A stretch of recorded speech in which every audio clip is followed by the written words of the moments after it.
bem-vindos a mais um episódio do Axor Talks, o podcast da Axor. Essa é a temporada de saúde, então eu tô dividindo a bancada com quem? Com o Leandro Ribeiro. Olá. Olá a todos, prazer. Muito bom ter você aqui de novo. Muito obrigado por estar com vocês. Bancada dos Ribeiros. Isso aí. Se apresenta para quem não viu o nosso podcast de abertura. Os ribeiros irão dominar o mundo, né? E deixa eu agradecer, né, a participação, tá falando sobre a saúde. Vai ser maravilhoso para que as pessoas entendam o quanto é importante esse setor, não é mesmo? Então, para quem não me conhece, sou Leandro Ribeiro, gerente de segurança da informação do Hospital Sírio-Libanês, professor, mentor e agora co-host, apresentador de podcast. Caster, olha que, nossa, que fantástico. E eu sou Luciana Teles, diretora de clientes aqui no Axor. Mas, como vai ser daqui para frente nos próximos episódios, a gente está dividindo a bancada com um convidado super especial. Você quer falar ou falo eu? Não, fala você. Posso falar eu? Uhum. Everson, muito bem-vindo. Obrigado aí a bancada aí por me receber. É um prazer estar com vocês aqui, dividir esse momento aí e trocar essa experiência aí da área da saúde junto com vocês. O Everson não é Ribeiro porque ele tem um sobrenome italiano, que eu ensaiei um tempão para poder falar. Remedy. É isso aí. Ó, acertei? Tá certo. Olha, muito bom. Direto da Itália, hein? Muito bom. Vou começar pedindo para você apresentar, falar um pouquinho da sua posição hoje, mas já voltar em quem era você 20 anos atrás, como é que você se envolve com cibersegurança? Olha, é uma jornada e uma história bem interessante aí que eu construí, né, na minha carreira. Hoje eu sou o gerente de segurança da informação, o CISO, né, do HCOR, né, estou no HCOR há 4 anos e construí uma área do zero, assim, não tinha nada. O HCOR hoje ele tem 47 anos e nunca teve área de segurança da informação, então eu comecei, sozinho, equipe, né, comecei sozinho lá e aí fui transformando e chegando numa posição hoje... Um exército de um soldado só. Exatamente. E olha que tem história aí. Hein? E é muito interessante porque a gente falou sobre isso, né? Que há 5 anos atrás não tinha cultura de cyber no mercado de saúde, né? Então, tem toda a correlação com o que a gente falou no último episódio. Mas para mim foi um desafio bem bacana, assim, sabe? Porque eu vim da área de telecomunicações, né?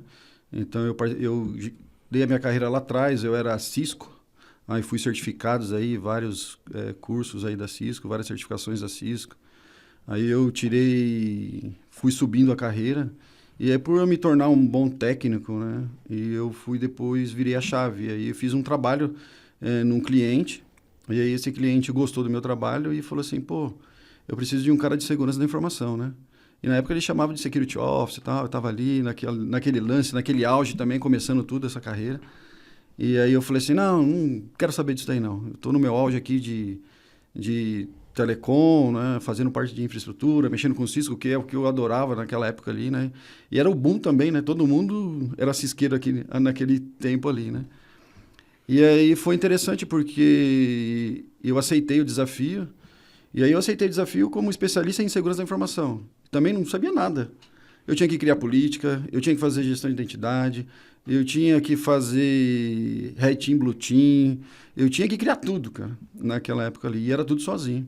Só que, como eu gosto de desafio, as coisas foram depois me dando mais gosto ainda, sabe? E aí eu criei uma área, criei tudo assim do zero também, nesse lugar que eu estava. E aí, sim, 8 meses eu consegui uma coordenação de cyber, né? Depois eu consegui uma gerência, depois de 1 ano e meio eu consegui uma gerência e fui subindo. E aí foi me motivando. Mas você é formado em ciência da computação, né? Exato. E aí, em que momento lá atrás, estava escovando o dente o dia de manhã e falou assim, quero trabalhar com cibersegurança? Olha, eu dormi como infra e acordei como cyber. Veio de infra. A gente já falou sobre isso.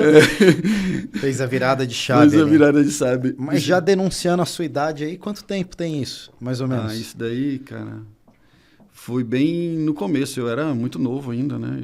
Isso aí foi em 2005, 2008, assim, sabe? Que eu fiz essa virada aí.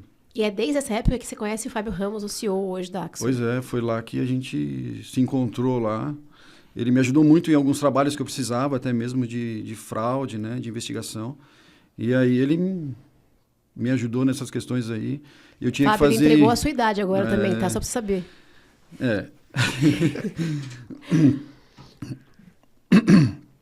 Eu fiz umas investigações com ele.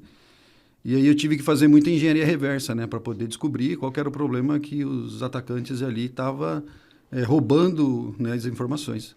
E aí foi onde ele fez auditoria comigo, fez a engenharia reversa. E a gente começou a tracionar um pouco mais essa questão junto aí, né? Então, é uma amizade de longo tempo aí. Se você fizer um depara da indústria antiga que você trabalhava com a indústria da saúde, você vê muita diferença, assim, do requisito cibersegurança de como proteger? Claro, eu vou falar para você que a diferença é muito grande. Até mesmo a minha decisão de ir para a área da saúde, né? Que eu mudei completamente, assim, o meu mindset, assim, sabe? Foi de... Essa empresa de antes, de que setor que era? Era de telecomunicações. Telecom, tá. E aí eu passei, né? E aí quando eu virei essa chave para a área da saúde, eu descobri um mundo que para mim era totalmente diferente do que eu vivia. Um mundo que eu não sabia como que eu tinha que tratar as questões ali de saúde, tratar com o paciente. Eu já fui paciente, eu nunca estava do outro lado ali para poder entender como que era. E aí eu comecei a olhar aquelas questões ali de desafios, né? De como você tratar o paciente, de você ter a preocupação com o paciente, de você ver aquele monte de informação vindo ali, de dados correndo para um lado para o outro. E aí eu falei assim, cara, que loucura isso aqui, meu. E é um setor, a gente falou sobre isso no primeiro episódio. Se você que está ouvindo, a gente não viu o episódio que a gente entrevista o Lê, eu e o Thiago Bordini, volte e assista, que está muito bom. A gente falou sobre isso, né? Sobre o desafio que é trabalhar num setor que é bastante diferente, talvez para quem venha do mercado financeiro um pouquinho mais fácil, mas que tem muita regulamentação, né? Muitos processos, muitos certificados que são exigidos e que até pouco tempo atrás, 4, 5 anos, não era um mercado que se falava em cibersegurança, né? Exatamente, foi essa virada aí que eu tive. Aí eu tive um desafio também de criar tudo do zero.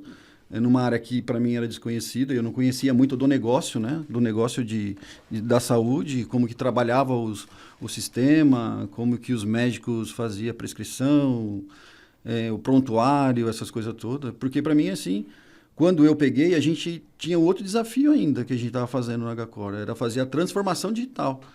Porque o HCore ele foi o último hospital ali do eixo da Paulista que não era informatizado.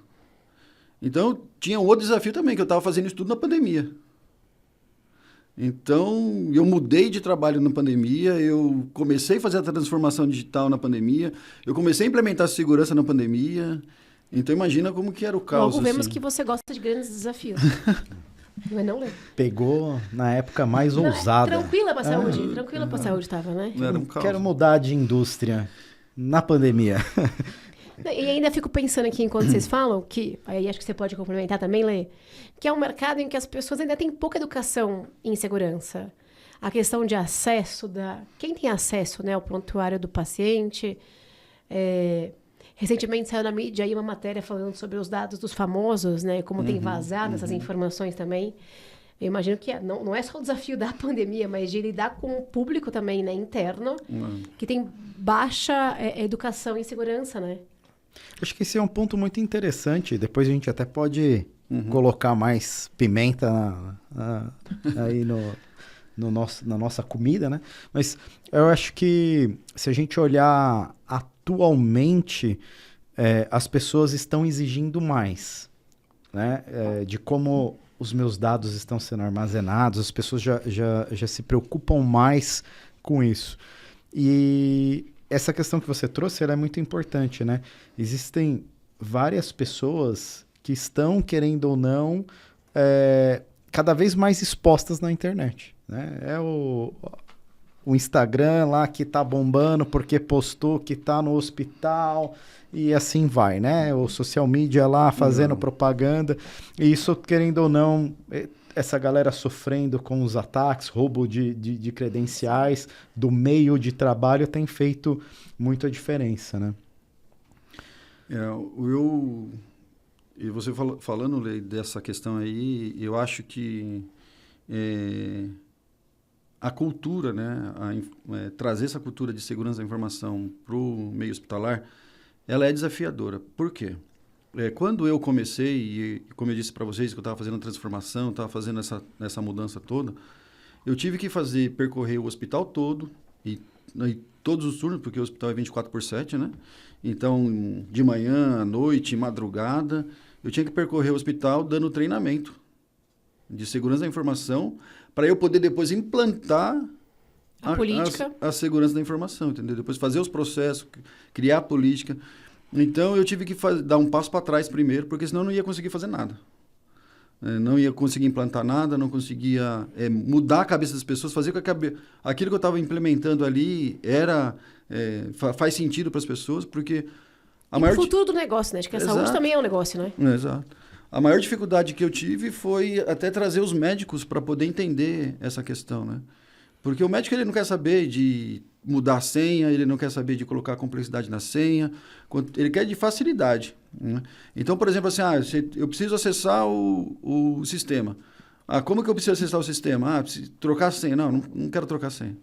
Né? Não quero colocar maiúsculo, minúsculo, caractere especial, não preciso disso. Eu só quero colocar lá o que é básico para mim e eu poder trabalhar. E não quer perder tempo na frente do computador, porque isso para ele é ruim.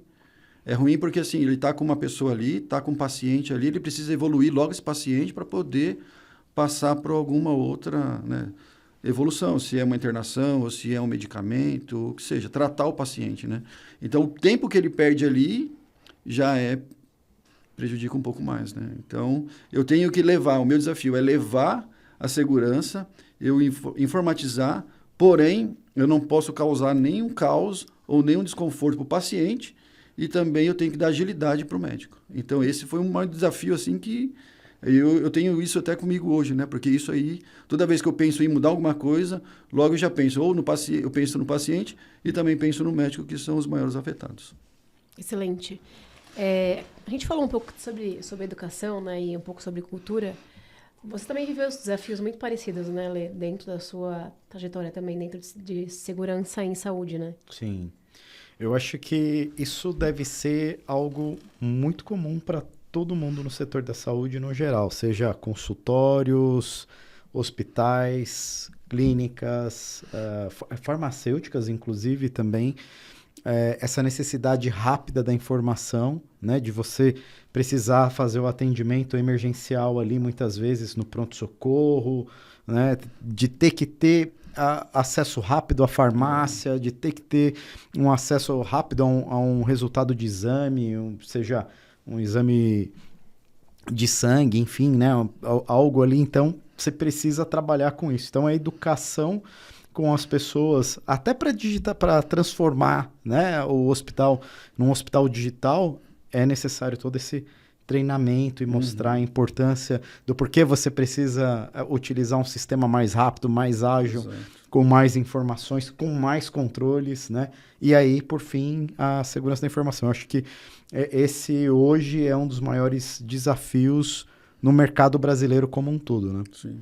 E aí, na opinião de vocês, esses casos recentes que foram publicados na mídia, enfim, que deram visibilidade para o tema, eles ajudam vocês nesse processo de educar internamente sobre a relevância de cibersegurança?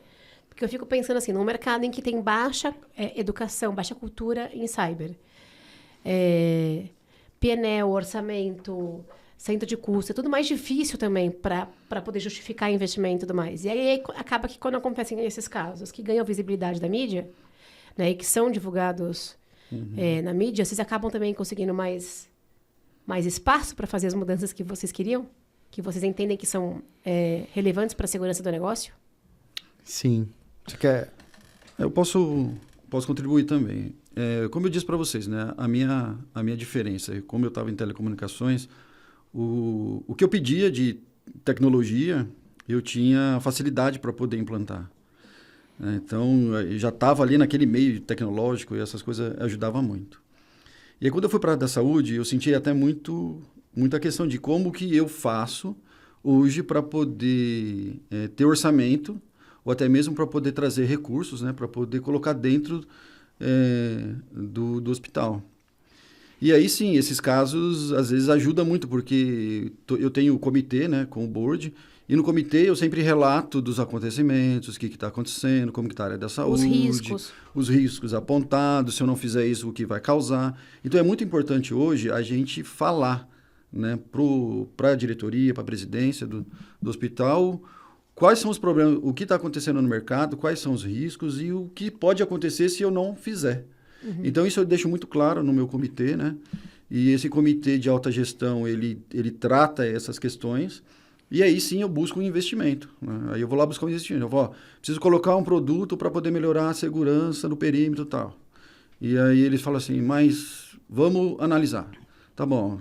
Só que tem uma questão que eu acho, né, que eu não sei se o Lê também tem essa questão aí, que quando você fala de investimento, o investimento na área de tecnologia, ele é alto, não é um investimento baixo. Sempre, qualquer coisa que você vai fazer, você tem absurdos lá de valor. Uma cifra relevante. Aí a contrapartida que eu tomo, eu falei assim, mas se eu colocar um tomógrafo lá, quanto que isso não vai me gerar de custo para eu poder... Né? Então, dá para você conviver sem isso daí, sem essa questão? Eu falei assim, dá para eu conviver, porém... né, os riscos apontados são esses daí. Então, eu deixo muito claro, né? Tudo muito claro o quanto é o investimento, o quanto tempo isso pode acontecer. Se não acontecer, eu não fizer esse investimento, o que possa acontecer, qual é o prejuízo que pode gerar, um prejuízo muito maior do que aquele investimento que a gente está fazendo. A exposição da marca, a exposição do hospital.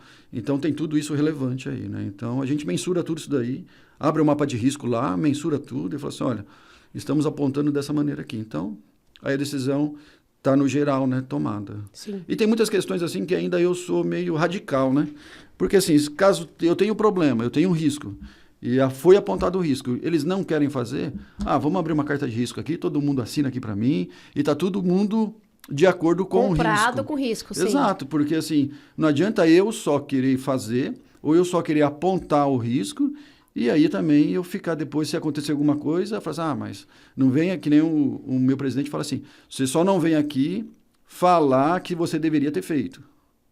Né? Então, eu também tenho que tomar as minhas precauções aí também, e também analisar, né? Sim. De uma maneira no geral, porque isso acontece depois qualquer outro problema, aí vão querer saber ou justificar porque não fez, né? Sim, faz ou poderia ter feito, né?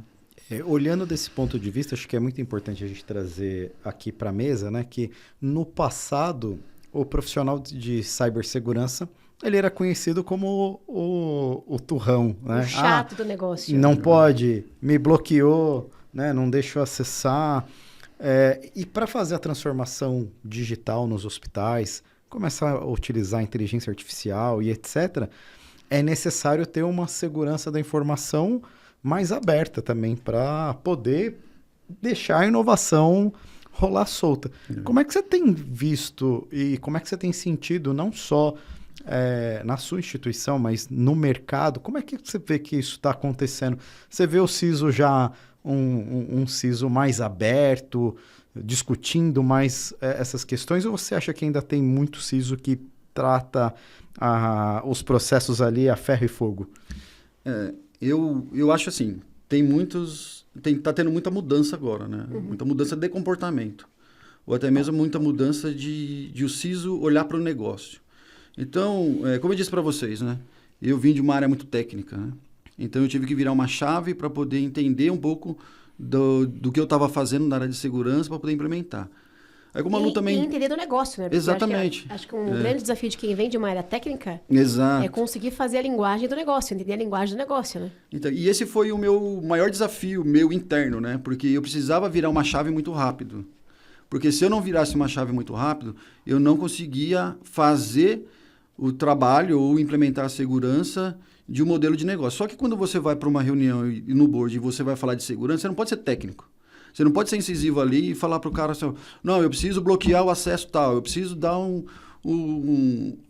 bloquear o acesso da internet e tal. O cara não quer saber de acesso, ele não quer saber quanto vai gerar, ele não quer saber nada disso daí. Ele vai achar que aquilo ali é tua obrigação e você tem que fazer aquilo ali para proteger todo o ambiente. Só que quando você vai entrar numa discussão com eles, ele quer entender como que você aplica aquilo pro negócio. O que favorece o negócio, como que o negócio vai entender aquilo ali, se vai ter risco para o negócio ou não. Então, esse foi um desafio que eu peguei assim, para entender um pouco mais, né? Aí eu tive que mergulhar no negócio, como eu disse para vocês, eu fiz conscientização, eu fiz virada de sistema, eu fiz um monte de coisa, e isso me ajudou muito eu entender o negócio para poder falar a língua deles. Porque se eu falasse muito técnico lá, o cara olhar para mim e falar assim, cara, não estou entendendo nada que você está falando, segura aí, tenta fazer de uma outra maneira e vem aqui e fala comigo de novo. Faz todo sentido. Pegando esse gancho e pegando também a conexão do que você falou do ecossistema, enfim, a gente tem visto que não só no mercado de saúde, né, mas acho que de forma geral, no mercado brasileiro, boa parte dos principais incidentes de cibersegurança partem de terceiros, né, não partem das marcas principais. Elas acabam, obviamente, sendo impactadas muito pelos acessos e pelo impacto, né, do incidente, mas parte de um terceiro. Como que é fazer gestão de cibersegurança em terceiros dentro da saúde? Porque eu vejo alguns mercados um pouco mais maduros, né? Quando a gente fala de varejo, quando a gente fala do mercado financeiro, mas na saúde. Porque imagina que se um hospital gigante tem esses desafios, como vocês estão contando, né? Os hospitais de vocês, e as empresas terceiras, que muitas vezes são menores, né? Tem uma gestão reduzida, enfim. Lu, eu vou falar para você assim que... Não sei se o Leandro pode compartilhar comigo também essa questão aí e contribuir um pouco mais. Mas eu vou falar para você assim... na área da saúde, você vê muito legado e você vê muito, por exemplo, médico trazendo o sistema deles para poder tentar usar dentro do hospital ali. E acontece muito, porque, que nem o Leandro falou, vem de laboratório, vem de consultório. Às vezes as pessoas, eles têm os próprios equipamentos deles, têm o próprio sistema deles e eles querem fazer. Porque o médico, ele atende no consultório dele, e se precisa de alguma especialização, ou uma internação, ou alguma cirurgia, ele traz para dentro do hospital, que ele vai usar o hospital para isso, né? Então, isso tem uma questão que você tem que atender dos dois lados. Porém, quando ele está dentro do hospital, ele tem que usar o sistema do hospital. Então, aí tem um pouco do atrito ali. E tenho que trazer ele para o meu lado. Só que, ao mesmo tempo, eu não posso fazer integração com o sistema dele dentro do meu sistema. Eu não posso pegar as informações que estão ali e falar assim, não, deixa as informações do paciente que está internado aqui, mas deixa tudo no seu sistema. Eu não posso fazer isso também. Então, eu tenho que saber lidar com essa situação e falar para ele. Entrou pela recepção, aí... 100% hospital. 100% hospital. Aí tem uma outra questão também que foi um desafio para mim. Porque eu tinha vários terceiros ali, tanto na área de tecnologia, né, mas outras áreas também que faz contrato de terceiros. E aí eu não tinha também, não sabia como que estavam esses terceiros, se tinha muita vulnerabilidade ou não tinha vulnerabilidade. Aí a gente começou a pegar os contratos e analisar todos os contratos. Hoje eu implementei um checklist. Na contratação de um terceiro, qualquer terceiro, eu já faço um checklist, já faço análise de vulnerabilidade para ver os erros que tem ali, peço a correção. Até mesmo esses dias eu declinei um parceiro, porque o parceiro não tinha o score mínimo para poder atender os requisitos que a gente estava exigindo.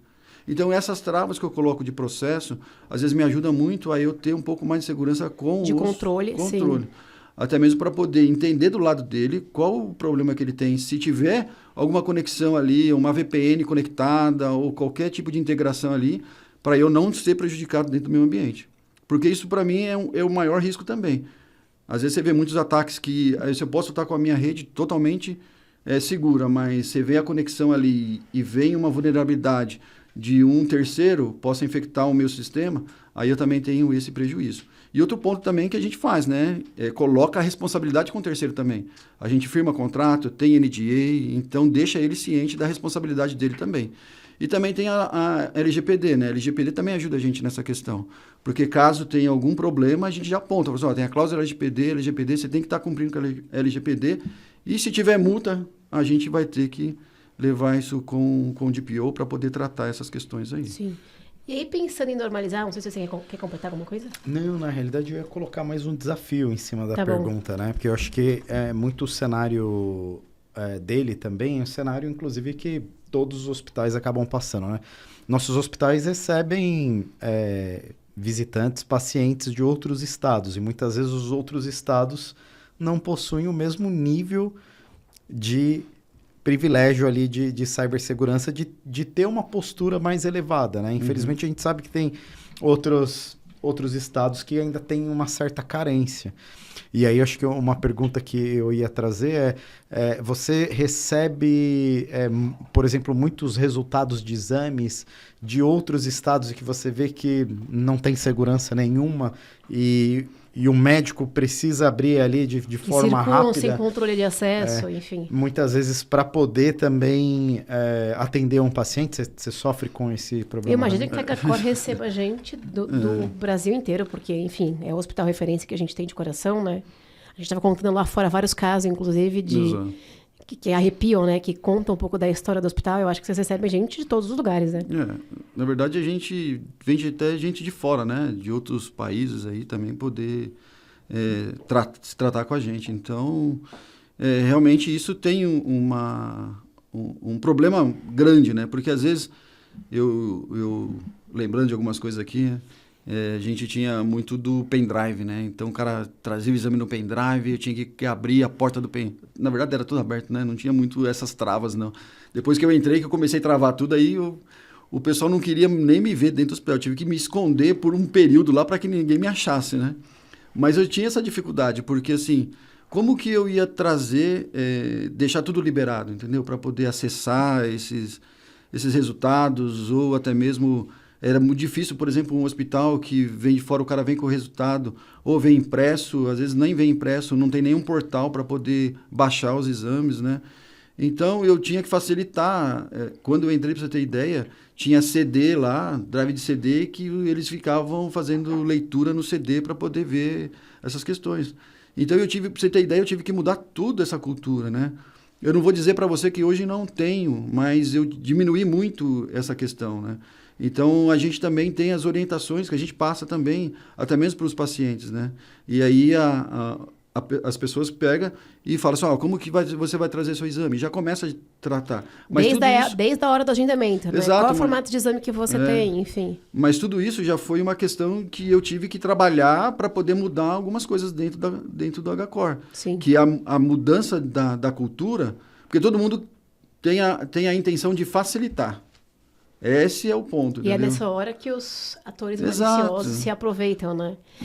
E aí são usados muita engenharia social ali, né? Nessas questões. E aí eu com uma boa fé, ou bem intencionado, mas por outro lado eu tentando ver uma vulnerabilidade, entendeu? Buscar alguma vulnerabilidade, uma fragilidade ali do processo, eu acabo tendo uma questão. E eu vou te falar uma outra coisa. A diferença que eu tive de telecomunicações para a saúde é que o pessoal da saúde ele é muito receptivo, assim. É muito cordial. Você está com um problema lá e aí a pessoa já quer te abraçar, já quer levar você, já quer te dar carinho, acolher, entendeu? Te acolher. Então, isso, já para uma pessoa mal intencionada...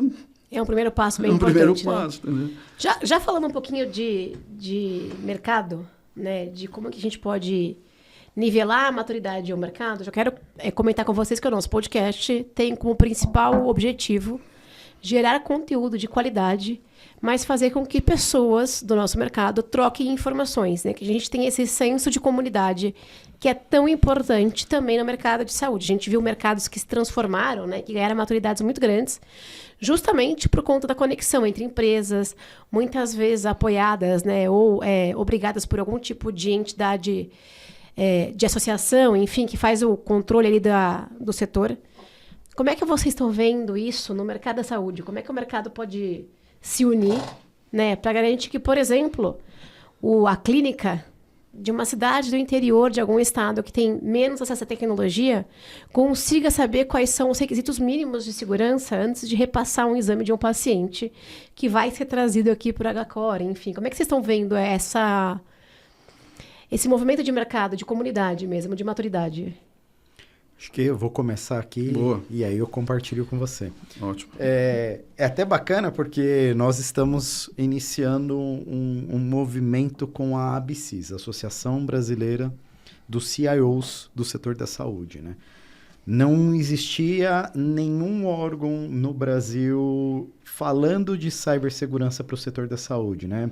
O nosso sonho é ter uma FEBRABAN da saúde que possa olhar com carinho para todo o tipo de empresa que se relaciona com a saúde. Se a gente parar para pensar aí, tem no mínimo 7, 8 indústrias que fazem essa conexão e elas precisam, de certa forma, estar com a maturidade de cibersegurança em conjunto. Então, eu acho que a grande dificuldade foi começar o movimento de forma estruturada, né? Precisa dar o primeiro passo. E aí a gente... Quantas empresas são associadas hoje? Hoje a ABSYS tem mais de 242 hospitais, né, que estão associados. E agora com o movimento que a gente está tocando junto, né, a gente lançou recentemente o ABSYS Cyber, nós abrimos um pouco mais. Então dentro a gente vai trazer as operadoras, a ABSYS estavam com esses 242 hospitais, agora nós vamos juntar as operadoras e a indústria farmacêutica. De saúde e indústria farmacêutica. Isso, então isso deve aumentar mais. Tem uma semana que o cadastro da ABSYS Cyber está no ar e nós já estamos com 40 pessoas cadastradas. Então significa que as pessoas estão interessadas. Estão carentes de um movimento como esse. E quem estiver assistindo aqui o nosso podcast, que for do mercado, que quer, né, fazer parte desse movimento, como é que faz? Pode procurar eu ou o Everson no LinkedIn, né? O Alexandre Domingos também, tem outras pessoas, o próprio Vitor Ferreira, que é o presidente da ABSYS, pode procurar ele lá. É só chamar lá, mandar uma mensagem, a gente manda o link para fazer o cadastro. Ainda não está disponível o link para fazer o cadastro no site. Em breve a gente deve disponibilizar lá. A gente acabou de lançar um manifesto também dizendo do porquê que a gente está abrindo essa comunidade, quais são os objetivos. E em breve a gente vai estar começando a fazer um cadastro ali para mostrar o que a gente vai executar. É um trabalho grande que vai ser feito. Sim. E esse trabalho aqui hoje vai ajudar a fomentar muito isso, né? Porque as pessoas que estão nos ouvindo, vai ficar gravado, é um acervo, podemos dizer assim, e as pessoas vão poder consultar também, né? Então é essencial um trabalho como esse. E vocês têm o nosso compromisso de, assim que tiver o link disponível, a gente colocar aqui também aqui na descrição do podcast para facilitar o acesso. Acho que é super importante, né? E mais um aviso aí para quem está assistindo a gente. A Axo tem uma comunidade, a primeira comunidade no WhatsApp de cibersegurança, de CTI, e a gente tem um grupo, né, um canal que só fala de cibersegurança em saúde. Então, se você não faz parte ainda também, pega aqui o link na descrição, se inscreve, passa por um processinho de verificação, claro, mas faz parte desse movimento. Eu acho que uma coisa que eu falo eu entrei na Axuro, trabalho com cibersegurança desde 2020, que eu falo que a gente tem uma discrepância entre o movimento que os atores maliciosos fazem de compartilhar conhecimento e o mercado em si, né? Poucas pessoas compartilham, acho que alguns mercados mais regulamentados sim, mas de outros mercados, de forma geral, a gente vê pouco esse compartilhamento, né? Então, que a gente consiga construir uma comunidade forte, tanto através da ABSYS, mas também da comunidade de CTI da Axur, para que vocês possam compartilhar o que funciona, quais são as principais ameaças, quais são os principais riscos que estão aí tirando o sono dos CISOs da área da saúde, né? Com certeza. E aí, já pegando esse gancho, quais são os principais riscos que estão tirando o seu sono? Olha, a perda desses cabelos nunca foi em vão, né? Sempre teve o... Eu ia perguntar se antes de trabalhar em cyber, se você tinha cabelo Fábio Ramos, está acontecendo a mesma coisa com você, né? Não é? Eu vou só falar que eu tinha uma franja quase igual a sua, assim, sabe? Que eu gostava de jogar de lado, assim, que era bem legal. Mas acabou, né? Não durou para sempre, mas enfim, né? O bom é que eu não vou ter cabelo branco, que nem o Fábio, né? O Fábio já tem cabelo branco. Daqui a pouco eu vejo o RH me mandando uma mensagem. Peraí, RH, o Fábio já tem cabelo branco, mas acho que ele tá perdendo esses cabelos brancos também. O RH pode ligar, mas primeiro nós vamos terminar o dia. A gravação, claro. Segura aí, né? É isso aí. Deixa eu terminar aqui. Bom, então é assim, né? A gente tem muitos desafios e o que eu vejo aí, eu acho que a IA vem aí para poder ser um desafio gigante aí para nós. Ela traz muita oportunidade, mas traz muito risco. A gente falou também bastante sobre isso. A IA é destrutiva, assim, a gente tem muita questão ali que a gente precisa entender muito, né? Como eu disse para vocês, assim, lá atrás, a engenharia social, ela ajuda muito, né? E a engenharia reversa, ela ajuda muito, mas se você for ver a IA, você pega os deepfakes, você pega as questões de voz mesmo, de fazer engenharia social, né, pela IA.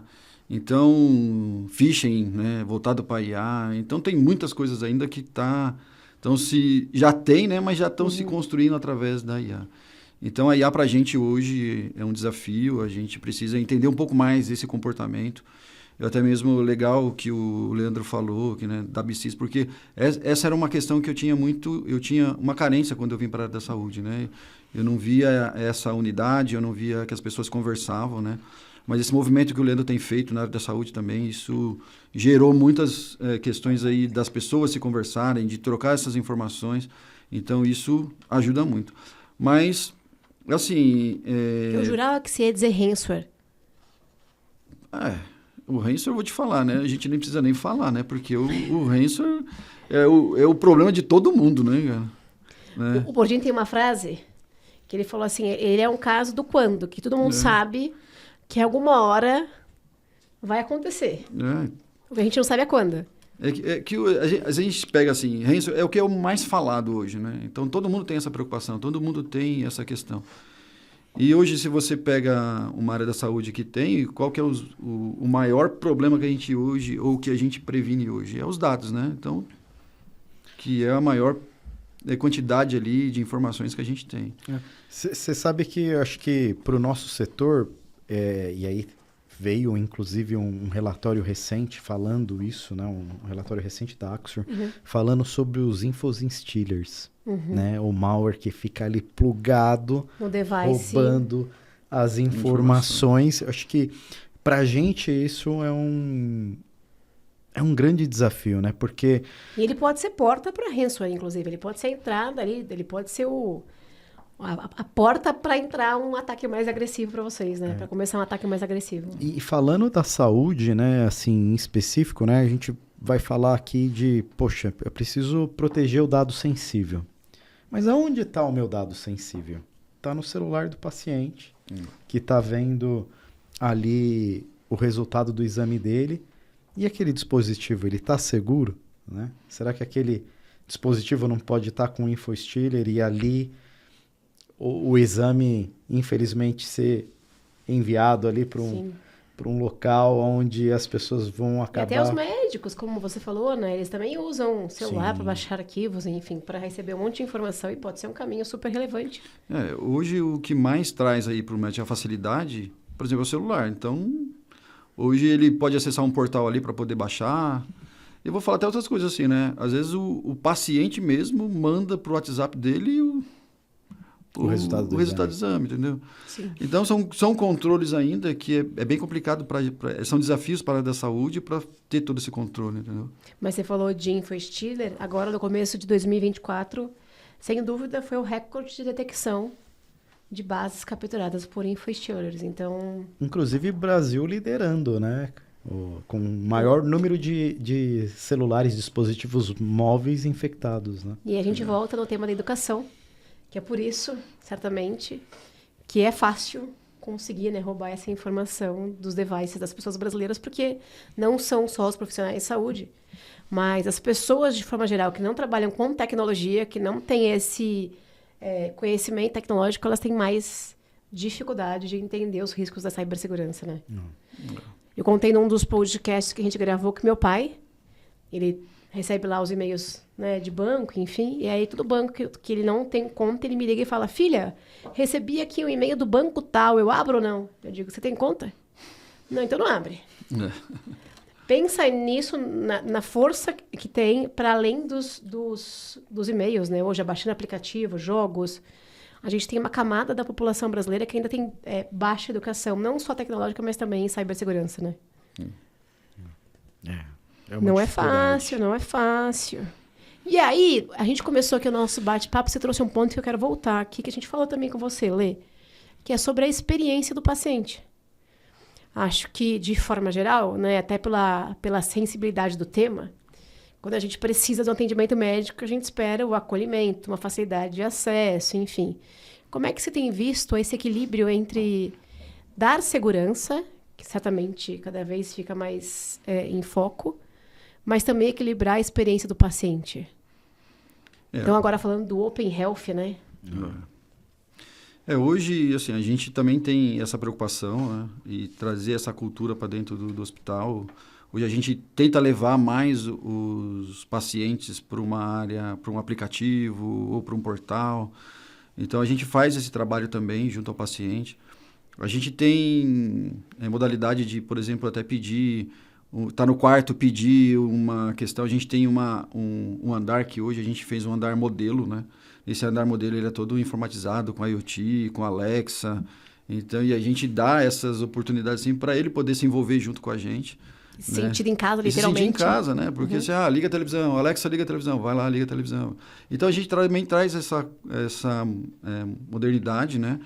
E esse avanço tecnológico para dentro do quarto com o paciente. Até mesmo para ele poder entender como que funciona ali e também inserir junto com a gente. Mas apesar de tudo isso daí, a gente também coloca os papéis e responsabilidades também, né? Então, toda vez que passa, qualquer atendimento que entra por socorro, qualquer tipo de entrada pelo hospital, a gente também responsabiliza dos problemas que possam acontecer, né? Com mau uso da tecnologia e como que vem. Mas eu vou dizer assim que, no modo geral, os pacientes, assim, até é difícil, um pouquinho no começo, mas a gente vai lá, explica, né? Nós temos a área de tecnologia também que se envolve junto com os pacientes e explica essas questões e aí daqui a pouco eles já estão todo mundo já aderente ali na tecnologia, facilidade. E o que a gente também traz um pouco é da comodidade, né? A gente tem muito paciente 60 a mais, né? E aí a gente vê um pouco da dificuldade de lidar um pouco com a tecnologia. Mas a gente traz uma facilidade que seja muito intuitiva para eles. Né? E aí a gente se preocupa também com esse público na questão dele, o senhor não precisa ir até um hospital para poder pegar seu exame, né? Para retirar seu exame. E tem a facilidade aqui. E a gente disponibiliza QR Code, a gente publica isso na internet, tem no nosso site. Você tem uma equipe, né, que fica disponível no hospital para poder visitar, enfim, encontrar os pacientes e educar sobre o uso da tecnologia, né? Exatamente. Eu ia chegar nesse ponto aí, que aí tem o pessoal que roda, né, faz as rondas assim, que fica... E, na verdade, o que a gente fez também, né? Esse é um outro ponto legal. A gente criou embaixadores, né? Da TI. Ah, que legal. Então, esses embaixadores da TI, aí a gente tem, por exemplo, na enfermagem tem embaixador da TI. Você vai para o pronto-socorro, tem embaixador da TI. Você vai para internação, tem embaixador da TI. Você vai para a UTI, também tem embaixador da TI. Então, essas pessoas, eles nos ajudam a levar essa experiência com o paciente. Então, acaba sendo um braço ali da TI, né? Da tecnologia, para que depois eles também replicam também essas informações. E aí vai ajudando os pacientes a entrar tudo nesse mundo aí tecnológico. Muito bom. Quer puxar uma pergunta agora, meu parceiro de bancada? Vamos voltar no Porque Open tá acabando o Health. nosso tempo, você tá percebendo, Tá né? acabando. Tá acabando o nosso tempo. Eu tô vendo só o reloginho correndo aqui, ó. Mas vamos voltar no Open Health, que eu acho que Eu acabei já. esse é um ponto que acho que todo mundo deve curtir aí, né?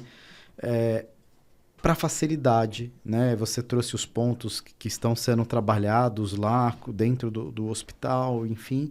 Mas como é que você vê o Open Health funcionando no mercado brasileiro? Você acredita que isso deva estar funcionando em 2, 3 anos? Ou a gente ainda precisa comer muito arroz com feijão para ganhar corpo e poder, enfim, trabalhar um modelo que seja seguro, principalmente para o cidadão brasileiro e para as empresas, né? O que você acha? Olha, eu acho que aí vem o desafio.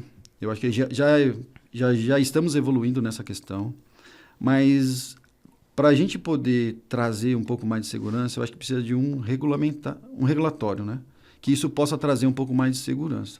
Por exemplo, hoje a gente... Até para nivelar o mercado, porque você vai compartilhar dados com uma empresa que é menos segura e como é que vai ser isso, né? Exatamente. Então, eu acho que falta isso ainda, que hoje é desconhecido para todos os lugares. Mas quando a gente começa a fazer interoperabilidade de todo esse ponto, eu vou falar assim, hoje a gente liga a base do SUS, a gente liga a base do Ciro, a gente liga a base do HCOR, e aí eu vou até o Ciro com o paciente e já está todos os meus dados lá, eu não preciso ficar falando tudo de novo, né, pro médico. Tem o histórico dos meus exames. Já tem enfim. tudo ali, então isso vai facilitar muito a nossa vida, entendeu? E a nossa vida até mesmo para o médico entender qual o problema que eu tenho. Porque às vezes pode ser que eu esqueça alguma coisa, pode ser que isso não venha na minha cabeça ali no momento pelo estado emocional que eu vou estar ali. Então, isso vai facilitar muito. Mas ainda, Leandro, voltando à sua pergunta, eu acho que precisa ainda de uma força um pouco maior, ou vou dizer assim, né? Não quero comparar, mas que nem veio a lei LGPD para poder regulamentar muita coisa aí. Eu acho que precisa ainda de um regulamento aí para poder estar tratando essas questões um pouco mais forte. Porque não adianta eu querer fazer todo esse trabalho dentro do hospital que nem eu coloquei a ISO 27000, eu sou o único hospital da América Latina com a ISO 27000 implementada e recertificada por segundo ano. Então, não adianta eu fazer tudo isso, mas que isso não vai garantir nada. Se o ecossistema também que te Exatamente. receber esses dados não te... E a gente sabe que a questão regulatória ela foi muito importante para o Open Bank, né, ali para o Open Finance, agora caminhando ainda, para garantir que os dados compartilhados pelas instituições financeiras que já têm um viés de segurança de alguns anos mais de maturidade do que saúde, garantisse que todo o ecossistema também tivesse o controle ali de segurança, né, e que o usuário aprovasse, né, a liberação dos dados. Sim. Você sabe que, acho que é bacana trazer esse ponto para cá. Eu trabalhei na Boa Vista Serviços em 2019 e naquele tempo estavam lançando o cadastro positivo. O cadastro positivo nada mais é que o Open Health do futuro, só que voltado para o cadastro positivo das pessoas, com poder aquisitivo. A liberação, né? De crédito, enfim. Liberação de crédito, enfim. E foi necessário uma série de empresas criarem uma conexão, né? Então, naquela época eu lembro que o COD, a Boa Vista Serviços, o Serasa, eles se uniram para poder ajudar a criar uma estrutura robusta, né? De como a informação... Que permitisse circular a informação. Né? Com padrões de segurança de alta qualidade, etc., para poder circular a informação. Então, acho que fica a dica, talvez, para um futuro, para alguém que queira ajudar a promover o Open Health, né, no mercado brasileiro, de buscar uma estrutura que possa fazer uma proteção adequada, porque a gente está falando de vidas, né? Não está falando de números ou de poder aquisitivo, a gente está falando de um possível dano à vida, né? De uma possível perda, inclusive, né? Então uma vale fatalidade, a pena, né? Sim, é muito relevante. E agora a gente está caminhando para os momentinhos finais, eu quero voltar para aquele tópico lá do começo, que era falar sobre a sua carreira, né? Uhum. Então, qual foi um momento marcante, bastante desafiador, assim, que você teve? Porque tem um monte de gente que está ouvindo nosso podcast que quer chegar numa cadeira de CISO de segurança, né? De CISO de segurança, de CISO de saúde. Conta alguma coisa marcante que te fez sacudir, assim. Eu vou dizer que tem vários momentos marcantes, assim, da minha carreira, assim, sabe? Que teve um tempo que eu fui cliente, teve um tempo que eu fui fornecedor. Então, eu tive que colocar os dois chapéus ali para poder tratar dos dois lados. Mas como eu disse para vocês, a minha carreira, né, ela se deu na verdade, eu nasci em banco, depois eu fui para telecomunicações e agora depois eu virei para a área da saúde, né? Mas esses marcos, para mim, foram os marcos desafiadores, porque... E vou dizer aqui para você, um desafio e esse marco da minha carreira foi virar essa chave para a área da saúde, porque... Pela a bagagem que eu tinha, a experiência que eu tinha de outros lugares que eu passei, eu tive que me reinventar um pouco mais ainda para poder trabalhar nesse mundo aqui, né? E para poder entender um pouco desse mundo e como eu disse para vocês, telecomunicações, a gente mexe com máquina, parou o sistema, às vezes eu não mato vida, entendeu? Não é um serviço tão crítico, né? Como a saúde, né? sim. Mas na área da saúde, não. Eu tenho uma pessoa na sala de cirurgia...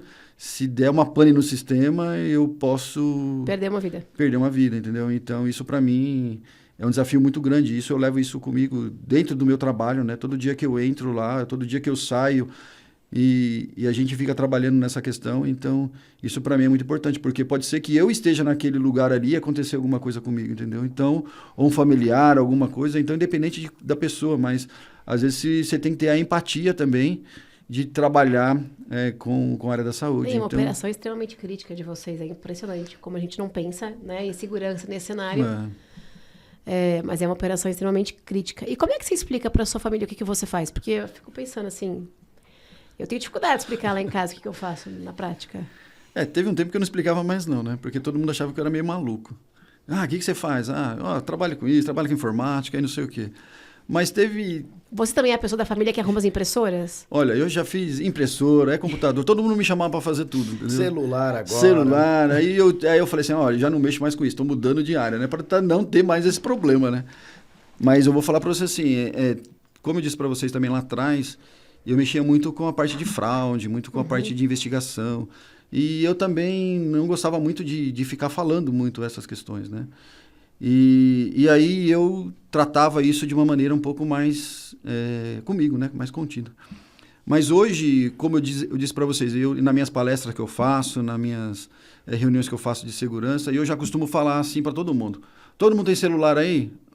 Aí até falo, essa pergunta já não se cabe mais. Todo mundo tem celular. Duvido alguém sair de casa sem celular. Daí eu falei assim, vocês conhecem segurança da informação? Aí o pessoal fala, não conheço. Aí eu faço a pergunta, aí o pessoal fala, eu falei assim, você tem uma senha que você coloca dentro do seu celular? Falou, tem. Então você já conhece segurança da informação, você já sabe o que eu faço. Fica muito mais concreto, né?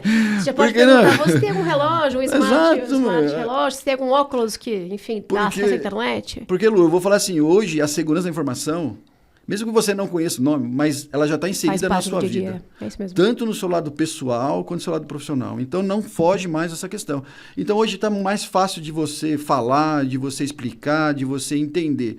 Os golpes estão aí, golpes de um monte de gente querendo tirar proveito da própria pessoa. Então, a televisão hoje, as mídias hoje falam muito, né, dos roubos que tem, do Pix que é cobrado indevidamente. Da fraude do emprego. Da fraude do não sei o quê. Emprego meio período. Tem uma coisa interessante para te perguntar. Você, algum dia, quando virou para a cibersegurança, pensou que a sua profissão iria passar tanto no jornal, tantas matérias no jornal falando sobre cibersegurança? Não, né? Não, porque eu vou falar para você assim, até mesmo quando eu virei essa chave, lá em 2000 e pouquinho, era uma coisa que, assim, não se tratava muito dessas questões. E a gente também não tinha muita força, o mercado não tinha muito conhecimento.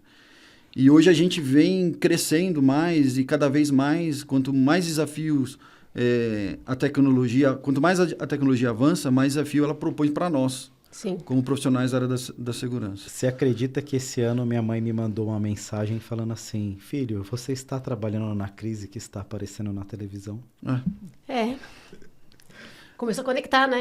A gente só ouvia falar de apagão de energia, né? Sim, hoje a gente fala de apagão de cibersegurança. Então, olha a evolução e onde a gente já está, né, nessa questão. Sim, concordo.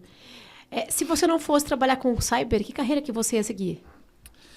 Olha, eu descobri várias carreiras paralelas das pessoas que eu entrevistei. Médico. Ia ser médico para estar do outro lado, né? Você gosta de ver sangue? Não, eu passo mal ainda quando eu vejo sangue. Não vai dar certo. Não vai dar certo. Mas eu acho que eu mexeria saía um pouquinho da tecnologia, assim, sabe? Eu gosto, eu vou falar para você, eu tenho uma paixão, eu gosto muito da tecnologia, mas eu voltava para uma questão mais humana, né? Mais humana, sair um pouco das exatas e voltar para uma questão mais humana, de lidar com as pessoas, de falar com as pessoas, porque eu gosto muito disso. Hoje, para você ter ideia do que eu estou falando, eu atendo uma comunidade hoje, né? E essa comunidade que a gente faz um trabalho lá para poder ajudar as pessoas, né? E tanto na parte aí, são adolescentes, pessoas que ainda estão iniciando a carreira. Então, a gente dá essa informação e do conhecimento que eu tenho, eu não cobro nada e eu passo para as pessoas para poder ajudar a pessoa a se desenvolver no mercado de trabalho, entendeu? Então, eu gosto muito mais desse outro lado mais humano, assim, sabe? De ajudar a pessoa, de conversar com a pessoa, de direcionar a pessoa, de entender o momento dela ali e falar assim, olha, vai para esse caminho aqui que acho que é legal, é um caminho promissor, é um caminho que vai te levar para algum futuro, né? Enfim, então isso para mim move bastante. E outra questão também que eu sou palestrante também, então eu faço minhas palestras aí, né? Então, falo de cibersegurança, falo de outros assuntos também. Eu tenho uma palestra sobre gestão de pessoas que essa para mim é a maior que eu tenho, assim, que é muito legal, né? E vou te contar um segredo, que para poucas pessoas eu falo, mas para quem está me assistindo vai ver só o que eu falo.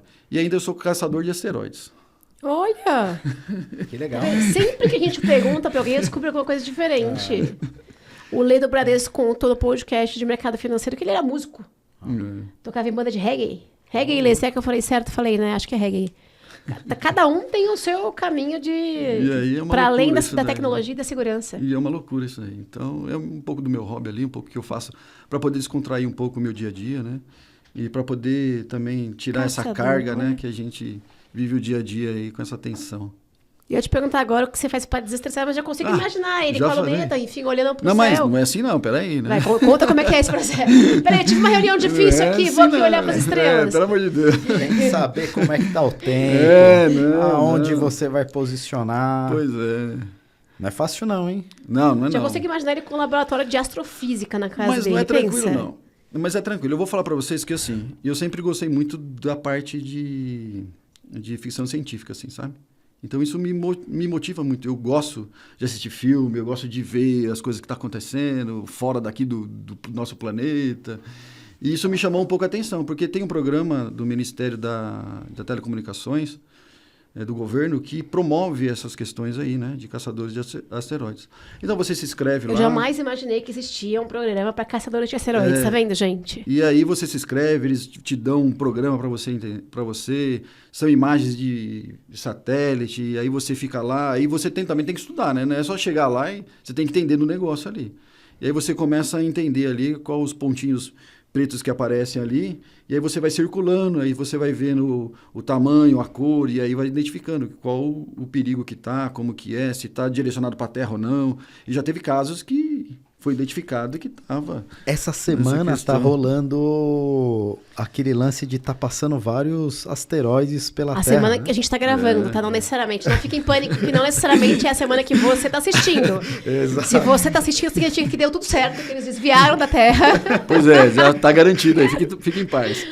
Tá tudo tranquilo. Eu ficaria aqui mais 2 horas conversando com você, mas eu quero te agradecer, Everson, pelo seu tempo. Legal. Por compartilhar o seu conhecimento. Acho que esse é o senso de comunidade. E agradecer o Lê também por dividir a bancada em mais este episódio. Estou muito feliz, principalmente com esses cards aqui. Estou me sentindo um